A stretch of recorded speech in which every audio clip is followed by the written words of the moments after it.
Hello Cebu, maayong buntag. Yaksunta ang kahayag nga nagsugid sa matuod, nadagan sa panghitabo. Hello Cebu, maayong buntag Pinoy.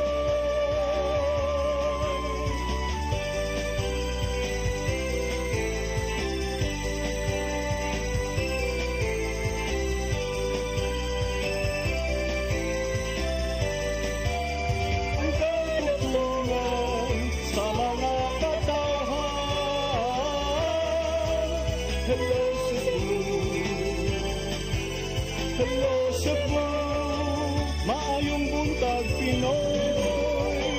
Maayong buntag Pinoy.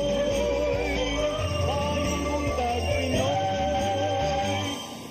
Hello Cebu, maayong buntag Pinoy. Adlaw karon nga Martes, Agosto 6, tuig 2024. Ug kami mao'y makig-uban kaninyo hangtod alas 9 sa buntag. Sangan sa atong regular host nga si Malu Inocando Tabar, ako si Crystal Joy Filerca. Ug ako si Attorney John Destacamento. Ug atong sugdan ang atong tulumanon sa pagsuta sa atong weather update karong adlaw gikan sa Pag-asa Mactan. Good morning, Sir Jumer Iclarino from Pag-asa Mactan.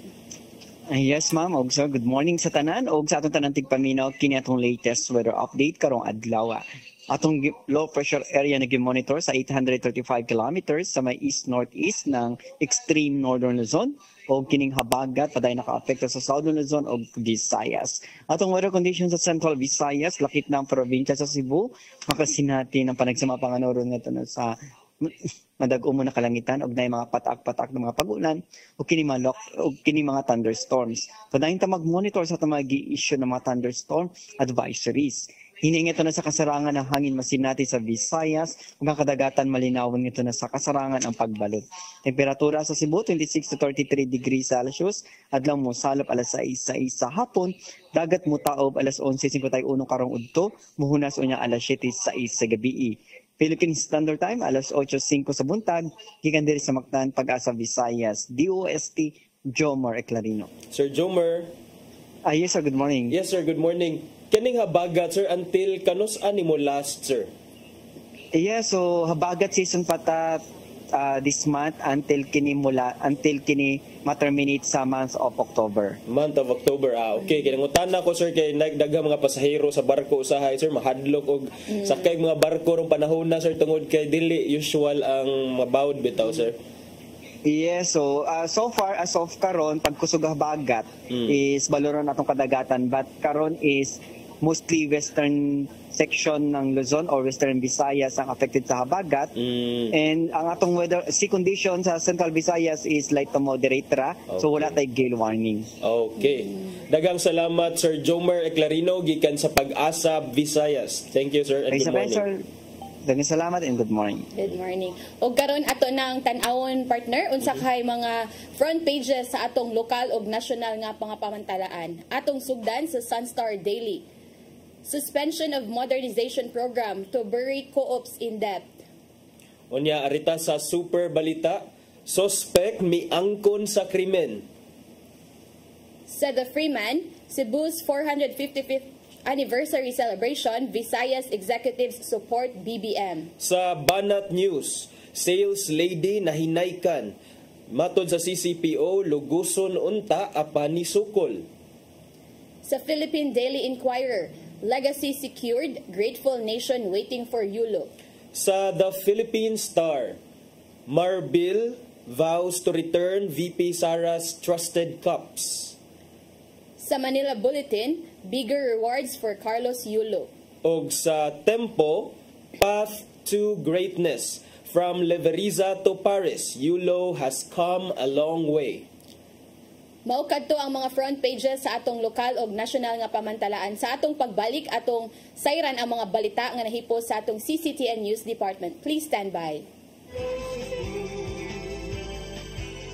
Hello Cebu, maayong buntag Pinoy. Maayong buntag Pinoy. Maayong buntag Pinoy. Discover the beauty of the Philippines.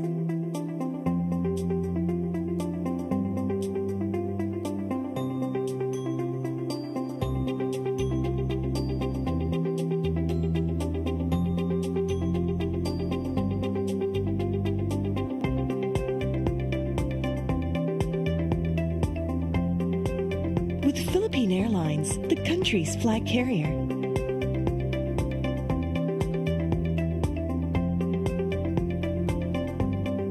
The airline that lets you feel the warmth of the nation.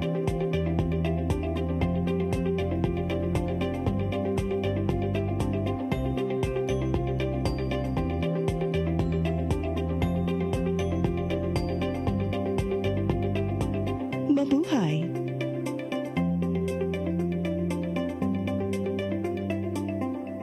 Holy Spirit,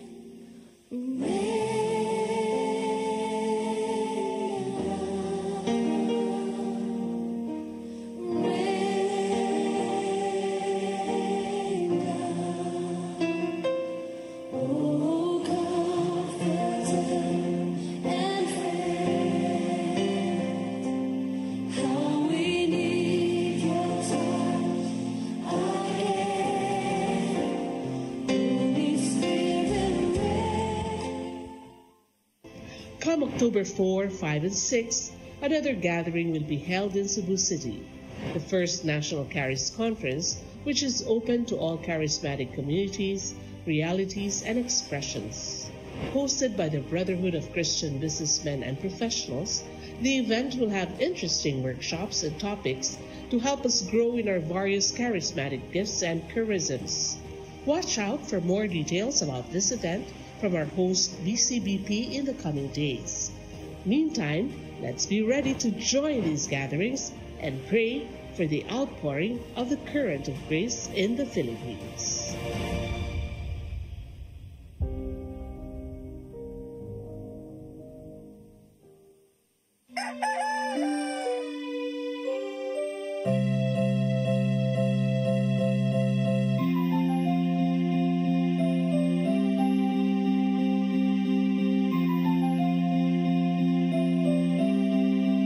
wala na dita ma, palud ma. Sorry ma'am, na-late ko. Nangita pa mong para internet sa kong anak ma'am. Ay, wala na yung problema. Pati sinisibo. Sinisibo, sinisibo, For your internet connection, and for the signal of your cable TV. so fast and spread the transmission to your home. Sinisibo. Sinisibo, sinisibo, Offers you to have fiber optics. for your viewing experience, perfect and clear so far. So great and affordable for you to enjoy. Sinisibo. Cine Cebu Television Network Incorporated offers fiber to the home broadband internet bundled with fiber to the home cable TV connection. Cine Cebu Television Network Incorporated with its operation in Metro Cebu and the whole province of Cebu soon. And affordable for you to enjoy. Sinisibo. Hello, Cebu. Hello, Cebu.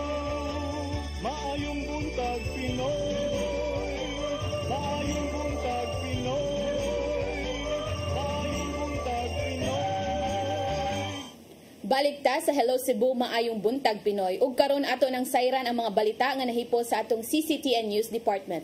Naguna sa mga balita, gipahigayon ni atong adlang Domingo ang capsule laying ceremony sa tukuron nga solar water system sa Barangay Pangan-an isip pagtubag sa kanhit sa tubig sa maong isla. Subay pa niini gitunol usab sa maong barangay ang bag-ong nahuman nga multi-purpose building. Aniya ang dugang nga kasayuran. Gipahigayon kaghapong adlaw ang capsule laying ceremony sa himuon nga solar water system sa Barangay Pangan-an, Lapu-Lapu City. Ang maong itukod nga proyekto gibubuan og 30 million pesos sa buhatan ni Congresswoman Cindy Chan aron nga makompleto ang pagpatrabaho niini. Ang maong solar water system makahimo og 200 ka galon nga tubig matag adlaw ug pwede kining mainom sa mga lumulupyo. Sigon pa ni Congresswoman Chan nga kung mahuman na ang maong proyekto, dili na maproblema sa supply sa tubig ang maong isla ug dili na usab sila kinahanglang mulabang sa mainland aron sa paghakot og og tubig. Maka-save gid sila og dakong money ani no kaysa magsisa lag palit og tubig, at least mara na lag naagya po ilang water containers, but at least mo igo na lang sila mo refill no travel. Ang barangay Panganan mao i-pilot barangay sa maong proyekto ug panitan ang resulta niini aron nga mabuhatan usab ang ubang mga islang barangay. Samtang dungan sa maong capsule laying, gitunol usab sa kongresista ang bag-ong nahuman nga multipurpose building sa maong barangay. Ang maong 15 million building adunay gidak-on nga 160 square meters ug aduna kini upat ka opisina. Matod ni Barangay Kapitan Junray Casao nga himuon kini nilang barangay hall tungod kay ang kasamtangan nilang barangay hall wala pa ma-renovate sukad nga naguba kini ni adtong bagyong Odette. Nindot na siya kay dagha kay opisina namo ma-cater kaning BPSO kaning barangay Tanod, pero napo na siya prisuhan duha ka kwarto na session hall namo dahil opisina sa mga secretary, treasurer ug mga barangay officials. Crystal Joy Filerca, CCTN News. Samtang nagpadayon or nagpahigayon og unity walk ang mga grupo sa operators sa modern jeepney dinhi sa Sugbo. Ang ilang panawagan, dili lang unta dayonon pagpahunong ang modernization program sa gobyerno. Samtang mga operators na balaka usab tungod sa minilyon nila nga loan or utang sa bangko. Ang kasayuran ni hatod ni Shariza May Uy. Nabalaka na ang operator sa modernized jeepney sa hulga sa pagsuspenso sa prangkisa sa transport modernization. Kinitungod kay milyon-milyon na ang utang sa mga operators ngadto sa bangko aron lang nga makakomply sa rekisitos sa gobyerno nga pagtuman sa transport modernization na panahon pa ni kanhi Presidente Rodrigo Duterte. Tungod niini nagpaygayon og unity walk ang 22 ka miyembro sa Federation of Cebu Transport Cooperative gikan sa Fuente Osmeña Circle paingon sa buhatan sa Land Transportation Franchising and Regulatory Board kung LTFRB aron sa pagpaabot nga supak sila sa pagsuspende sa transport modernization. Kiawag ni Prisla Lapita na Kabunita, ang chairman sa Latrasco, nga paminawan ang panawagan ngadto sa Senado ug kang Presidente Bongbong Marcos nga ipadayon gihapon ang transport modernization. Supak unta sa among kabubuton sa primero kay ang among kong mga sakyanan tarong pa kayong gipang chap-chap lang niya. Sa unang panahon wala may utang. Kung naman gali may utang, ginatos ni libo. Pero sa pagkakaroon ng among utang, minilyon. Unya, yanu-yanuhon lang nila og suspenso. Ipasabot niya nga akong tabang alang sa mga commuters ang mga bag-ong nga jeep, ilabi na sa kriminalidad, tungod kay dili na makayano-yano paglabni ang mga snatcher ug aircon na sab ang mga jeep. Dagosab kini og tabang ilabi na nga kooperasyon na ang operator ug magtinabangay sa pag-maintenance sa sakyanan. Ilaw untang tan-awon ang kinabag-an ug unsa poy nahatag nga kaayuhan sa atong mga commuters ang modernization. Sa unang panahon ang mga commuters nato daghan kayong malabnihan sa mga mangunguot tungod kay open ang sakyanan karon safety ang pasahero. Samtang sa Cebu City Council Transportation Committee Chairman na Councilor James Cuenco, suportado ang panawagan sa grupo, ilabi na nga ang mga operator sa syudad compliant. Gani ana asa 90% nga mga operators ang nakakomply sa gipangayo sa LTFRB ang natuma na sa syudad ug igo na lang nagpaabot sa local transport route plan nga makasumiter tungod kay nalangan kini tungod sa nagpadayon pa nga pagtrabaho sa bus rapid transit kon BRT. Kailan magud nga naka-comply sa law na nag-compliance as a matter of fact in Cebu City more than 90% na. And I really believe nga it's unfair nga ma-sakripisyo kaming kuan status aning mga ni-comply. Tungod sa hulga nga masuspenso ang transport modernization, plano sa konsehal nga magpatawag og meeting uban ang Tri-Cities ug probinsya nagilangkuban sa Mandaue, Lapu-Lapu ug Cebu Province aron sa susamang direksyon ug panawagan ngadto sa labaw nga opisyales sa gobyerno. Shariza May Uy, CCTN News. Sa pagbadayon sa atong mga balita, probinsya sa Sugbo nakikhiusa sa liderato ni Presidente Ferdinand Bongbong Marcos Jr. alang sa bag-ong Pilipinas. Kini ang nahimong tema sa pagbukas sa ika-455 nga founding anniversary sa lalawigan. Ang kasayuran ihatod ni Gian Navarro. Gibuksa na ang mga kalihukan sa ika-455 nga founding anniversary sa probinsya sa Sugbo pinagi sa flag raising ceremony sa Capitol Grounds. Gipanguluan kini ni Gobernador Gwendolyn Garcia kuyog ang mga opisyal sa managlaing LGUs o ubang local officials sa lalawigan.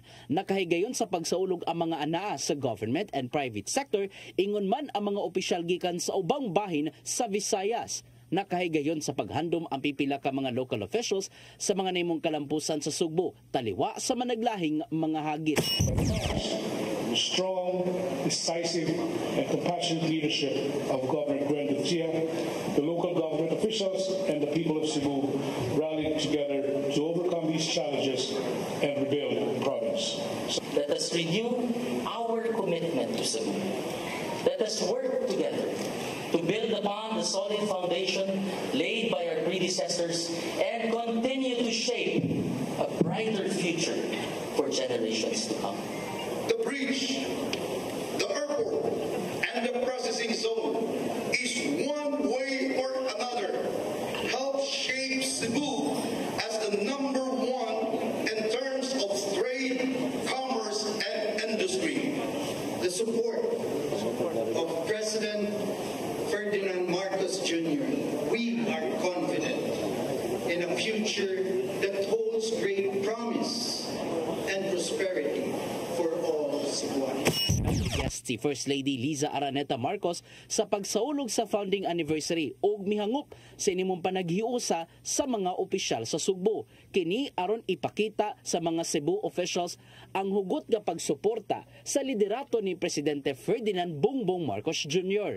It's not perfect, but my husband is really trying, and sometimes I feel bad when people see all the negative and not the positive. It's not easy what he's doing, but unity has a lot to do with it. Like in Cebu, in fairness to your governor, she really united the province, right? Human ibalik-lantaw sa mga kaagi, gipamatud-an ni Governor Garcia ang panagiusa sa tanan paingon sa pagpalambo pa sa lalawigan. Maong nadasig sila matud pa sa liderato sa kasamtangang administrasyon alang sa bag-ong Pilipinas nga mauusab ang nimo niyang hagit sa ubang mga gobernador sa Kabisayan.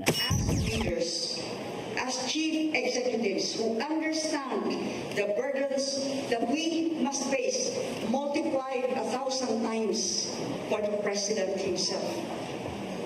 If we need to move forward, and we must move forward, we can only do this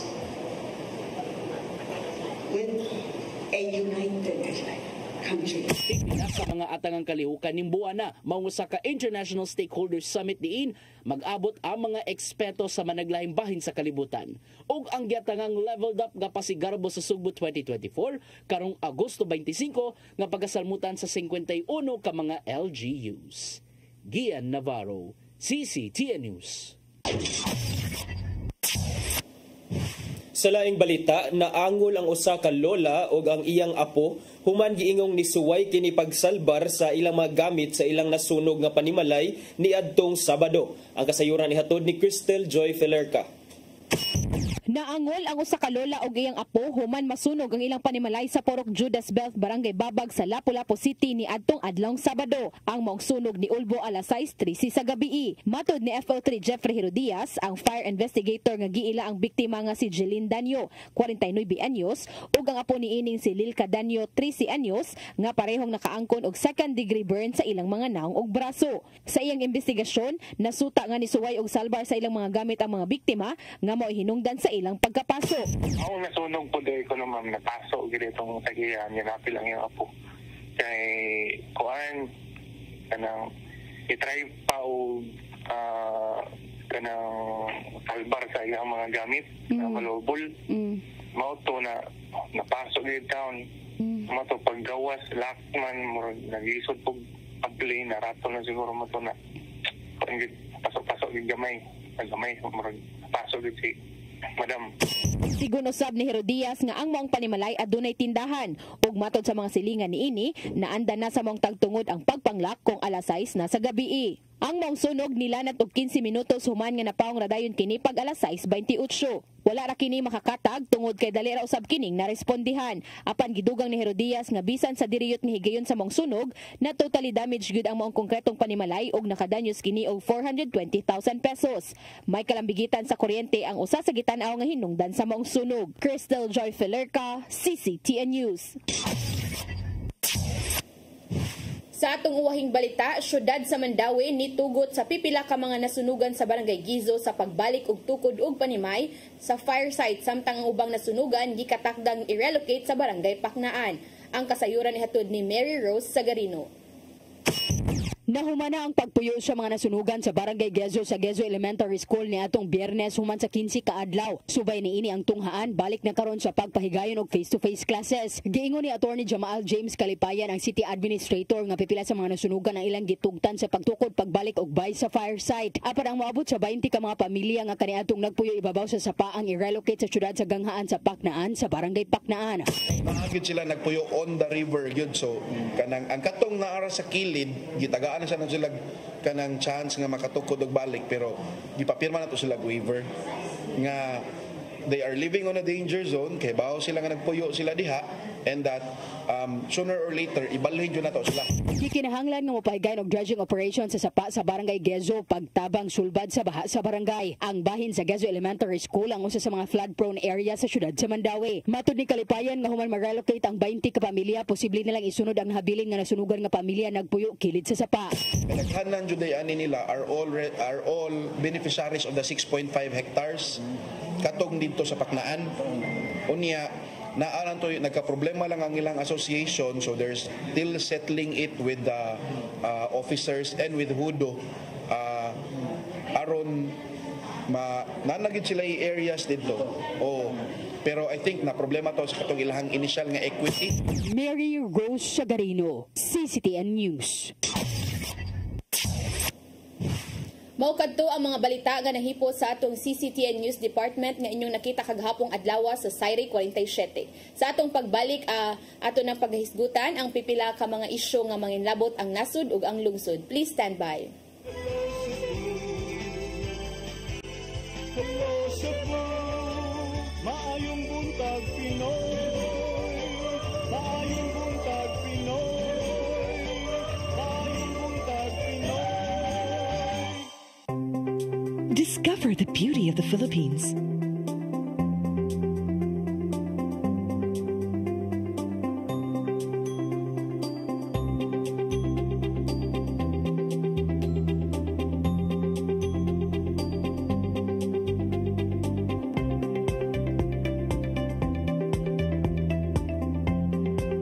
With Philippine Airlines, the country's flag carrier.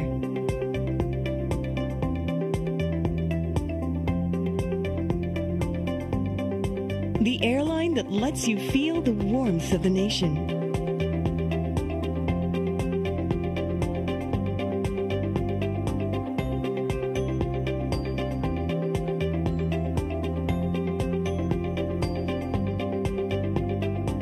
Mabuhay.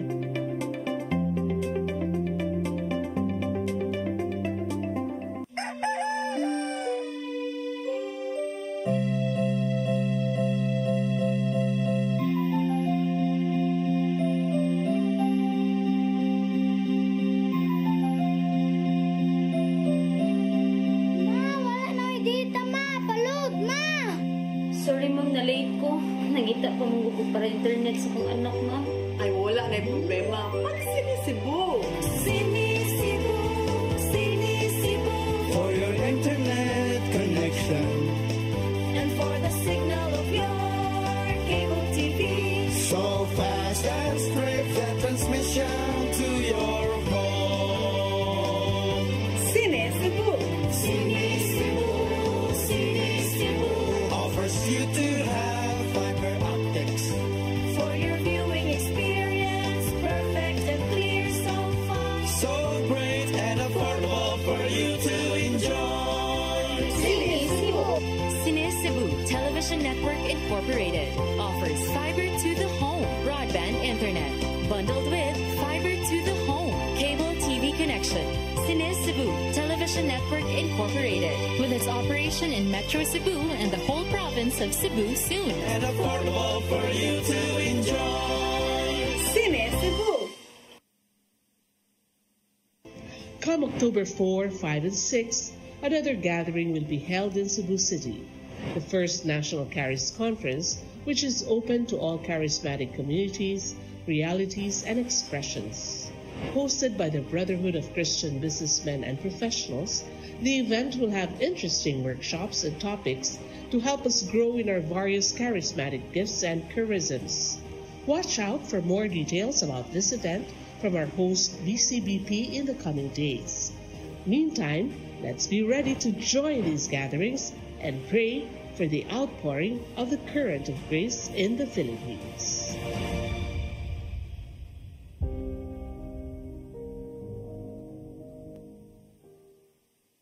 Holy Spirit,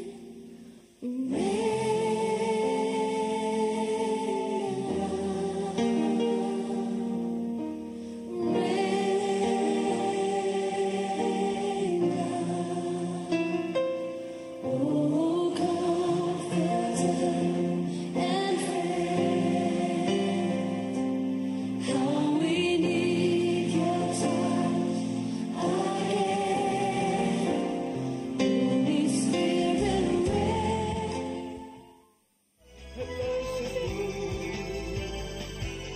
Hello Cebu, maayong buntag Pinoy. Maayong buntag Pinoy. Maayong buntag Pinoy. Balik sa Hello Cebu, maing buntag Pinoy. Nya arita sa tong pagisgot-hisgot partner. Still fresh from the oven kagabi o gaganinang kadlawon na sa ning na wala maghimong successful ang bid ni EJ Obiena nga unta makaplay sa Olympics sa men's pole vault event. So naa siya sa fourth placer partner. So wa gyud in town siya naka-play sa top 3 para unta to makamedal. Yes, and I guess partner sa iyang performance nga although ang daghang mga Pinoy ang ni-root for EJ kay kabaw gid sa daghan ang nakailan na ni EJ sa kaninga sports no, and sa iyang performance although na proud na taani but sa iya partner kay murag nag-sorry siya kay murag wala niya na nakuha iyang gi-aim this kanang Olympics kay sa ma-remember na to partner kay ni join po di siya sa Tokyo Olympics which happened last 2020 and then nakuan po siya dito, po siya na successful. So gabi sa iyang interview partner niingon siya nga I apologize, I promised I'm gonna go back after Tokyo and do better. I did, but I would say it didn't change in my book. So emotional ani si EJ Obiena partner, which is ingon pa niya I came up short, I'm sorry, I apologize for it. No, sa ato partner kay ma-proud na ta pero sa iya siguro as an athlete kay masakitan siya kay gabi good preparation ani kay murag gusto siya mo comeback gud sa 2024 nga Olympics nga kanang just like Carlos Yulo ba no nga nagigi-aim and yet he fell short. So kay ba magyud ta nga kada Olympian nga Filipino nga mutungtong diha sa Olympics ang ilang madyong goal is to bring pride sa atong nasod. So and then we've known EJ, I mean daghan na controversial sa si EJ before because just like Carlos Yulo dunay mga controversy si EJ with the I think the Olympic committee sa una sa ipaghandle sa iyaha in terms sa iyahang mga yangungo nga dili kayo siya fully supported in terms of budget and all. And so but si EJ kept training, he kept on joining mga competitions and tournaments. In fact, partner, siya actually ang current world number 2 sa pole vault event sa intero kalibutan. Pero it's just sad to say nga kagabi or kaganinang kadlawon wala gyud taon siya naka-enter sa top 3 kay he failed to clear the 5.95 meter mark sa pole vault. As I guess kuan gud na ano kanang siguro na pressure pod siguro siya partner kay ang expectation pod sa tao ba knowing nga siya kanang considered as the best number 2 whole world no niya ingani ang gusto ko siya na siya i-prove pa ba more than that. Yeah, it could be a combination of a lot of things kay sa first niya nga try actually sa 5.95 nga meters partner imo jung makita nga kining ni lahos na unta iyang lawas but na tapik lang sa iyahang murag kamot, then the same thing happened sa iyang third try nga murag if wala lang unta to na sabod sa iyahang lawas ang pole, nanaunta siya sa pikas end sa katong pole pero tungod lang yun kay murag nasabod gamay mo tong nahug yun in town, and so he ended up being the 4th place. But inana jud na in Olympics and sports and in life nga we win some and we lose some, and for now I think it's important to focus on the good things in Olympics, and usa na ana partner kaning back-to-back gold ni Carlos Edriel Yulo nga na champion, naka gold medal sa Olympics dili lang sa floor exercise event sa artistic gymnastics, men's artistic gymnastics, but siya sa nahimong gold medalist kagahapon niadtong sang adlaw sa vault, sa men's category sa artistic gymnastics event. And sa duha niya ka gold partner murag mas kay kadto before pag first niya gold daghan na ang kanang mga murag nihatag og reward pagkakuan nga ni duha na yang gold murag mas ni daghan na gid partner. So I heard nga upgraded na to 35 million worth of rewards ang ihatag sa Mega World niya partner. Ato nang panganlan kay dili na lalim, dili na joke nga kantidad. From 24 million peso worth of condo unit, i-upgrade nila to 33 million worth of fully furnished nga condo diha pagyud sa asa to partner? Nakalimot sa BGC man siguro to nga Mega World or something. So high end yun siya, and plus 3 million pesos nga cash bonus gikan sa Mega World. That's on top of what the government plans on giving Yulo, which is 20 million sad gikan sa Senate ba to partner? Og uban pa niya nga mga cash rewards unya gikan sa nagkadaiyang mga institusyon o mga organizations. Pero nakoy kuha na ni partner ba kay karon manggod nga pag champion ni Yulo daghan na ang mga brands nga kanang murag gusto sila mohatag og reward, gusto sila mo kanang mohatag og unsa may tawag ani kanang endorsement or what. Unsa kay kanang nakuan man gud partner nga karon na lang ba mo patumaw kung kanus naanay napakita ba? Why not daw nga kanang namang gyud usa ka brand partner nga consistent gyud since nga katong bata pa si Yulo. Mer de pakita na ni support sa grassroots ba. And then karon nga naanay na prove ang usa ka athlete karon na sila ni patumaw. Unsa may imong stand ani partner nga why nganong karon naman lang, why not sa kanang beginning pa before pa unta ni salmot sa mga Olympics or what? Akong stand na partner is number 1, these are mga business establishments. These are private institutions and organizations. We cannot really force them unsaon nila pag-allocate ang ilang kwarta kay of course kana sila tight na sila on budget. So if there's an organization, association, or if there's an entity that should push, that should exhaust all means and efforts and really pour out enough support para sa itong atleta, it should be the Philippine government. And we cannot force them, we cannot blame these institutions sad nga karon lang silang pakitag support because in the first place dili man sad na nila nga what would a coffee brand or what would a, let's say, dili sports related brand have to do with supporting our athletes. But we are just so thankful nga kining katong imong gihisgutan nga katong there's a consistent nga supporter din yung Yulo nga gikan sa pagkabata. I think even while he was still training for the palaro,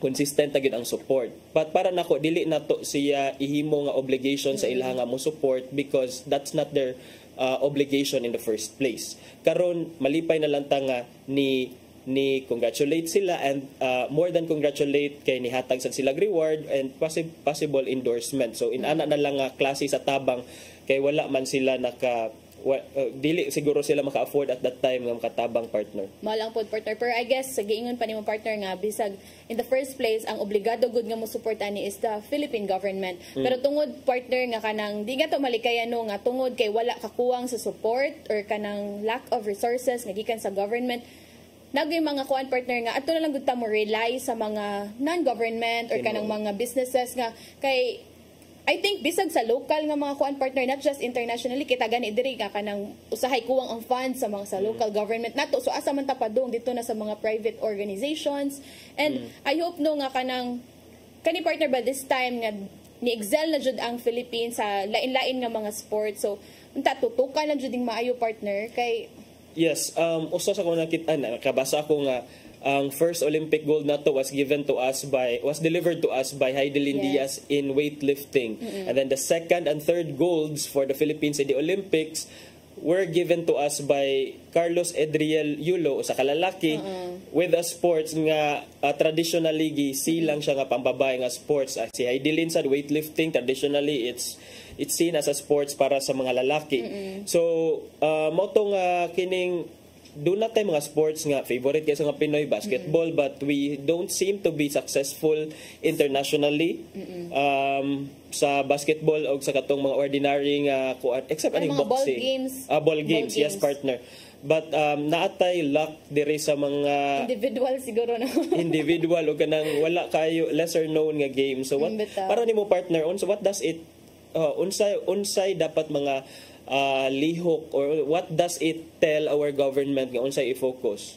Kuan siguro partner kanang dili lang siguro ta mo focus na gyud more I guess kanang dili na nato i-focus atong attention sa ball games alone. Kay murag kana jud kay bawag ta nga murag ang sikat jud nga mga duwa ron volleyball, basketball ingana nya murag nakalimtan nato ang kanang ingani ba mga individual games bitaw. So kanang makalimtan nato to the point nga luoy pud ato mga athletes. So murag maglisod sila og kanang show up sa ilang skills, sa ilang talents kay wala man sila enough support. Unlike sa for example sa kanang mga ball games sa kanang daghan mo suporta kay kanang known lagi nga mga duwa. So mas dali sila makaadto sa mga international competitions. But kaning sa mga individuals like gymnastics, weightlifting, kabawgod ta nga dako pud ni og kinahanglan nga mga kanang resources kay sa equipments palang daan partner sa ilang training nga mga centers lisod kaayo ba. So I hope nga kanang tutukan na ni nga kani nga mga programa ato nang dili lang ta mo limit sa mga ball games, sa mga famous nga mga games nga atong nailhan. Let's also recognize ang uban nga mga sports kay naapod tay mga talented pud nga mga athletes diring dapita. Yes, tinuod na imong gisulti partner no. And then speaking of Olympics gihapon, doon na patay mga Filipino athletes who are still in the running for medals in the Paris Olympics. Si Ira Villegas nga taga Tacloban sa boxing, women's boxing event, og si Nesty Pitesio partner. So kita lang duha kay assured na ni sila nga mohatag og at least bronze medals para sa Philippines. At kung makadaog sila sa ilang bronze medal match, doon na sila opportunity or chance nga mo fight for the gold medal match. And usapod sa akong nakita partner no, tungod ani nga mga athletes no, like si Heidelin Diaz and Carlos Yulo, and kani sila ni Nesty or kat si Ira ba to? Ira. Murag na break ang stereotype partner nga kanang at least ba murag at some point makahatag siya og encouragement sa uban bitaw na tong like mga grassroots karon nga dili kanang murag ma-encourage sila nga ay siya gani nag-gymnastics magani na si Carlos Yulo, si Heidelin nag-weightlifting. So ay ma-boost ang mga kanang desire sa mga athletes sa itong mga gagmay ka na nagsugod pa bangat at least wala na stereotype bitaw nga kung lucky ka dapat ari na pud ka sa mga bugat, kung babae ka dapat ari na pud ka sa mga gymnastics kana ba nagda-break bitaw nila partner. Yes partner kana importante sa siya kay sports transcends gender, and then it's already the 21st century, so that should no longer be an issue anymore. Usa sa dana partner no kay the beauty of sports if naalan jud kay disiplina and karon at akong na-realize nga di ba kung sa kadaghan o nga rewards nga dawato ni Carlos Yulo in the same way nga si Heidelin Diaz daghan sa reward nga nadawat before, murag mahimo siya nga inspiration sa mga athletes nga who are not coming from well-off families nga there is hope in sports nga pwede nila ma-lift ang ilang mga kaugalingon gikan sa ilahang maybe current status maybe poverty or kawadon, pwede nila ma-stepping stone aron maka-achieve sila og better life. I don't know, partner, if kita karon sa mga memes, partner, nga kanang pwede pa lang dahil tumbling na din sila sa una. Gipurso na lang tato nila pag-tumbling. What if they mamilyonaryo na daw sila karon? Pero ato pong i-consider, partner, nga it took years for Yolo. It took many years. Nakita ka sa iyahang kuan, partner, sa katong iyang video nga bata pa kay siya. Sa katong mga palaro pa niya. Palaro days pa niya. 11 years old pa siya, and now Yolo, I believe, is already 23. So 24. 12 and 24, partner. Okay, so it that's took 12 years. That's 12 years in the making, sad. And you can only imagine the hard work nga giput niya year in year out sa pag-train. Mo gyud niya. Ato pa hunahunahon, partner, no, nga dili gid sa yun. Pila ka na ka ba nga hilot ang nahitabo, partner, kay siyempre sakit ba na sa kalawasan niya karon ang mga memes sa Facebook or kanang mga tao nga magyaga kanang murag make fun of it ba nga kanang may pag nagtumbling na lang daw niya. It's not easy ba gyud? Physically sakit ba gyud na sa lawas. Sa ikaw kuno'y tumbling dito. Lagi ikaw yung tumbling niya. At ato po di-consider, partner, nga kato pong grabe iyang kanang redemption sa iyang kaugalingon ba from Tokyo 2020. After Tokyo, yes. Niya murag nagikuan gud niya nga mo fight back siya, nga mo balik ang sa tawag ani kanang comeback stronger bitaw, partner niya. Not just one gold but two. But two pag yun. And so that's si Yolo ang first Filipino and Southeast Asian athlete or gymnast nga nakakuha og multiple medals, at least 2 ka medals in Olympics. Wala pa'y nakahimo ani nga feat ever gikan sa Southeast Asia. And also because of the back-to-back golden performance ni Yolo sa artistic gymnastics diha sa Olympics, ang Pilipinas sad ang nag-una among 11 ASEAN countries sa medal tally sa Paris 2024 Olympics. We currently stand at number 19 or number 20, partner. So kana, partner, nga sa gingon pa nimo nga mga facts, unsa atong ning reflection pud ni sa mga naa sa government karon nga let's provide a platform for our young athletes para tagaan sila og mga training, sakto nga mga training grounds, sakto nga mga trainings og kanang unsa ilang mga kinahanglan ba, like support good, partner, atong gikinahanglan diri kay we are hoping kay nasugdan naman ni Carlos Yulo, we are hoping for another na pod nga mga champions in the next coming years. So pero kana mabuhat ta jud, partner, kung naa jud enough nga support. Kay kung wa tay enough nga support, partner, lisod jud kay training pa lang daan gabi nakagasto sa ilang adlaw-adlaw unya ang mga expenses pa, like I guess kanang dili lang ni sa Pilipinas mag-training, partner, no mo adto pud sila mga other countries para lang maka-train. Kay siguro usapod ani nga lack of resources pod ta, kulang pa ta sa mga equipments nga gikinahanglan sa mga atong athletes. So kana more on i-focus na jud siguro na sa Philippines. Ay, not just focus diri lang yun, pero tanan ba murag equal na bito ang paghatag og kanang support sa mga matag sports. Kay we know nga if tagaan na jud nato og support ning mga athletes, partner, naa jud mo excel jud ta, labi na karon nga bag-o lang nahuman ang katong palarong pambansa, and naa jud tay daghan nga mga athletes nga mo excel nga hopefully makita nato sa international nga mga platforms. Yes, partner. Nya human naman taw sa Paris, partner, ari na sad ta sa lokal. Balik ta sa Pilipinas, sa Visayas, partner. Balik ta sa Pilipinas. Gusto lang ako ni isgutan ka diyon, partner, kining pag-lift, the ombudsman has already lifted, partner, the preventive suspension order nga ilang gipahamtang against Bohol Governor Erico Aris Aumentado.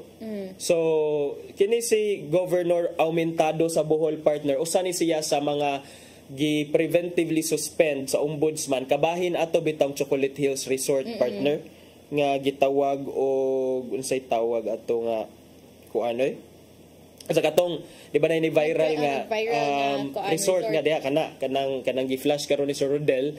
Mao na ang resort nga nahimong controversial because diha gitukod sa may tiilan mismo sa Chocolate Hills. Unya, ang preventive suspension sa ombudsman na napatoy daghan, I think 60 to 70 more officials sa Bohol. So karon gilibkas na sa ombudsman ang preventive suspension against Governor Aumentado. So si Governor Aumentado back to office na siya gahapon. Ang iyang first assignment ni attend siya sa opening program sa 455th founding anniversary sa Cebu Province dito dahil sa partner. Gahapon.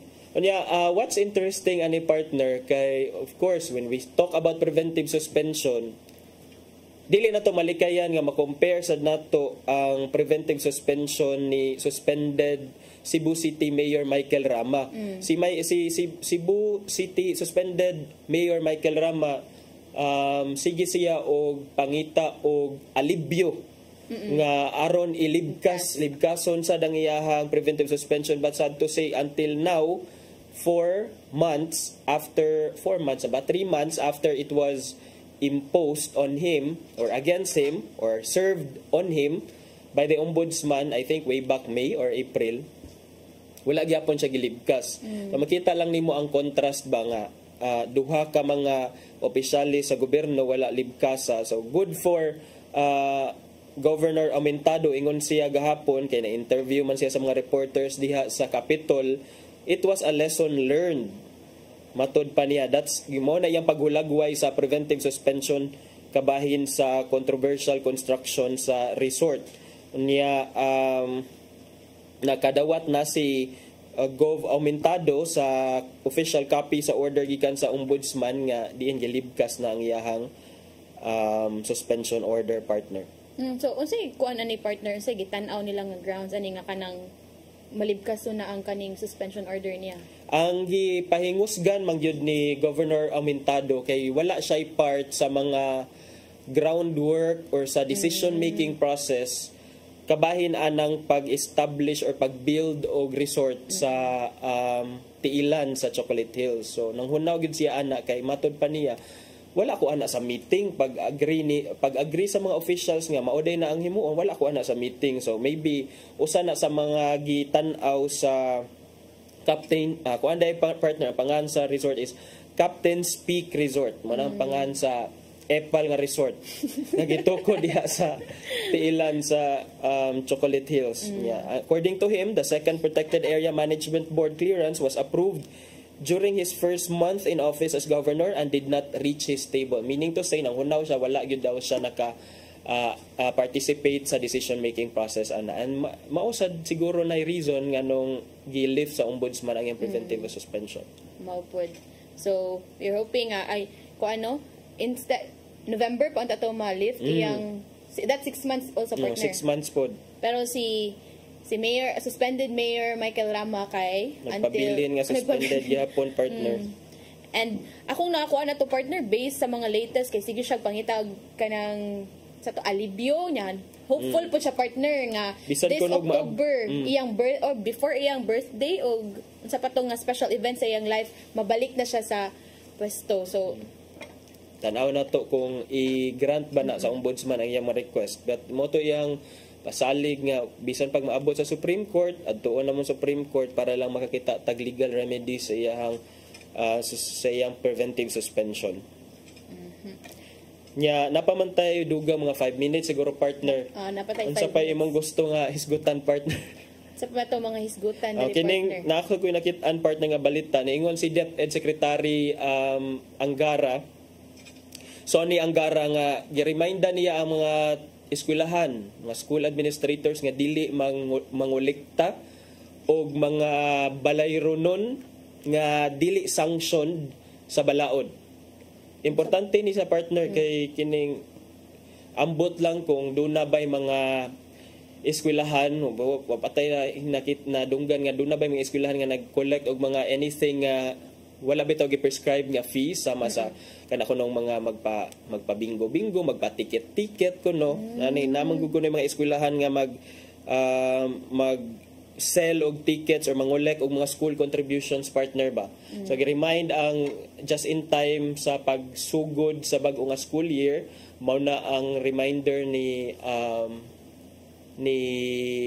DepEd Secretary Ikaw partner, nakasuway ka sa una, pabayron mo. Kana hinuon, ingon man nga rin, ganing Girl Scout, Boy Scouts, fee, okay ra kuno na siya. Pero mga PTA partner, okay ra pud na. PTA, okay ra na. Kay para man sa eskwelahan. But actually, kini ang PTA, ang partner, kay ang giingon man diri sa order nga, unless if Barrio High School kuno ka, kanang okay ra kuno mangolekta og fee gikan sa parents kung ikaw you are a Barrio High School. So kung if you are a national high school, ambot lang kung okay ba ning PTA, but in practice murag mga tanang eskwelahan nag-collect man jud og PTA fee. Ito PTA. Nakuha naman pud na sa mga ginikanan partner, but siguro ato lang pud tan-awon if kanang sakto ra pud ba ang gipang-collect nga mga PTA collection kay kabaw mong gutangad nanginahanglan pud og funds ang school for maintenance and para ra man gyapon na sa kaayuhan sa mga estudyante. And usa pud akong nakuan partner, I hope sa pag-abli sa mga sa school year partner no kay murag base sa Lapu-Lapu partner kay nadyoy pagkuwang sa mga classrooms. So balik na sa partner, kuwang sa classroom na sa. Murag ang ilang gibuhat karon partner kay nag 2 shifts. So buntag og panghapon kay para lang makiter kay I guess sa Lapu-Lapu kay ang giingon to ni sa Schools Division Superintendent nga 100,000 kapin ang mga tinun-an sa Lapu-Lapu City, and out of 80 schools, murag 50 ang nag-double shift. So meaning 30 lang ang naay enough classrooms. I have no problem with that partner kanang shifting no kay para ato ang ato lang is at least mahatagan gyapon nato remedyo ang mga or opportunity gihapon ang mga kabatan-unan nga maka-eskwela lang gihapon. So if it entails them to wake up early or to sleep late at night because matumngan nga sayo sa buntag ilang shift or late sa gabi ilang shift, then wala tay choice because we have to take advantage of what we have. So ang importante nga naalang gyapon opportunity sa ilaha nga magkat-on. Bitaw. Pero they're hoping partner nga hopefully matagaan sila og dugang nga mga classrooms para good kanang mabalik na daw sa regular nga schedule kay I guess pila na pod ka years nga ga-practice na ang double shift. Sukad siguro na pagsugod sa senior high school partner katong nanang K-12 nga nagkuwang ng mga classrooms. So atong tan-aw niya ang labok ni DepEd Secretary Sonny Angara kay siya naman ang bag-ong panguho diha sa DepEd kung iya bang i-prioritize ang classroom infrastructure. Ay kuan pa man sad 1 week pa man pud ang nilabay sukad sa pagsugod sa school year. So hopefully if nag-gather na ba sila mga assessments unsay mga yango sa mga maestra sa matang eskwelahan. So hopefully tubag na in the future or as soon as possible partner. Kung mag 1 year si Angara partner, mag 1 hour na sa dang atong programa, murag napupos na tong higayon nga gidalit diri sa tong programa partner. Sige, so ato nang palabyon partner ang giandam ni Tatay Dudong Mingshua nga pulong og kinabuhi.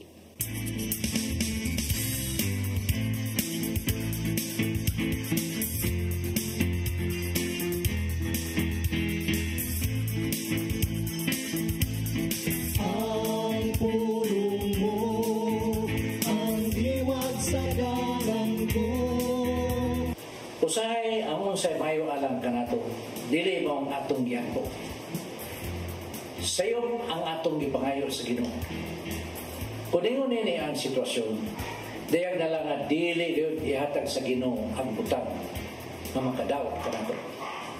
Sa Santiago 4:3 ngadto sa 4 nagingon. O sa dihang nangayo kamo, wala kamo hatagi kay dawtan man ang inyong tuyo.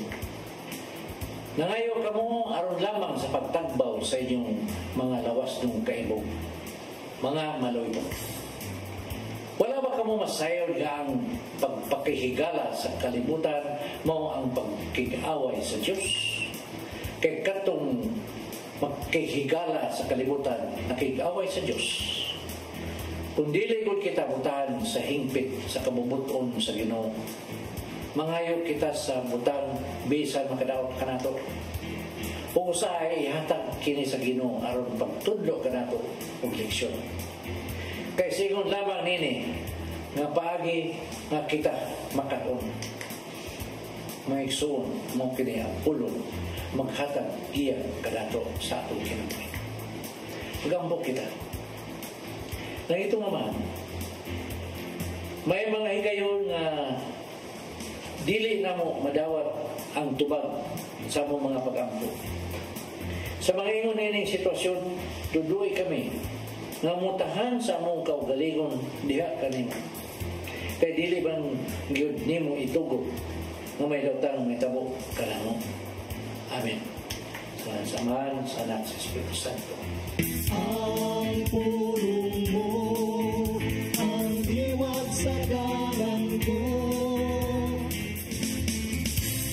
Pulong og kinabuhi ni Tatay Dudong Limchua mo ay nagtapo sa atong tulumanon. Ato sang pasalamatan ang Philippine Airlines. Thank you sab kang Archbishop Jose Palma, Nanay Diana Limchua ug Tatay Dodong Limchua. Ato sang pasalamatan ang atong news manager nga si Sir Dennis Tabar, atong technical team si Sir Robert, Ma'am Inday, Sir Matmat ug Ma'am Joanne. Sir Michael, Sir Rodel, Sir Raymond, Sir Bruce ug Sir Ferdy, thank you ninyong tanan, sirs. Salamat sa inyong pagpakig-uban namo karong buntaga. Sangan sa atong regular host nga si Malu Inocando Tabar, ako si Crystal Joy Fillerca. Ug ako si Attorney John Destacamento. Uban nimi hangtod ugmang adlaw sa programang Hello Cebu, Maayong Buntag, Pinoy.